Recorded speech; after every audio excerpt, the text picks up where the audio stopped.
take it seriously, and I'm not going to make up excuses. I may try to explain something to you in terms of this was lacking in the past, but my intent is that it's either effective now with this form, or if it's not, like a participant bill of rights, then we will make that. Okay, and if you would be so kind, I'll include your input. You can help me draft a form. I don't mean go do my work for me, but like tell me this would be helpful, Laura, if I had this, this, and this, and I will do that. Okay, but let's come back for a second. So contractual, we will talk about the actual program funding for this program. It's actually funded through the city of Albuquerque. Did you know that? Just curious. Okay, the reason I ask is because the regulations, for the city are modeled on HUD, but they're actually not always the same.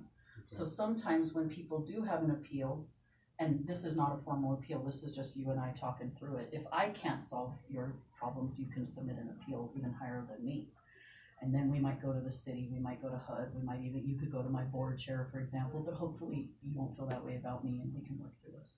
And hopefully I can help you restore some faith with staff, whether it's John or Don or anybody else, but just in terms of how we can all look at it as an opportunity to do better for you, but you're also helping us do better for the entire rest of the 250 households that we serve in Albuquerque.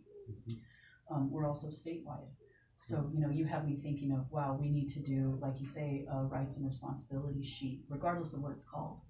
You're helping me think about deeper level of training before staff ever enter somebody's home. And notice I said home, not unit. Technically, it's a unit when we get into funding and compliance, but it's your home, Jerry. So I need to walk that back and make sure that people are adequately trained before they ever step foot. But also, how do we present the paperwork to participants? You mentioned leasing and your right to abate. I agree with you wholeheartedly.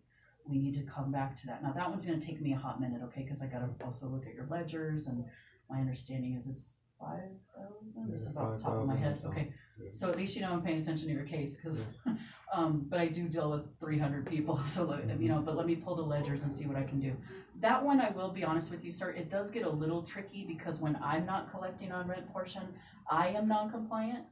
And during COVID, we did provide a reprieve. So the letters that you see were our attempts if people could pay. We also didn't take any action during that time. That reprieve is over. And it actually was over last year. And you should have gotten a letter from my compliance officer, and her name is Jocelyn. And they were at the time warning all of you guys that, wow, that reprieve is over.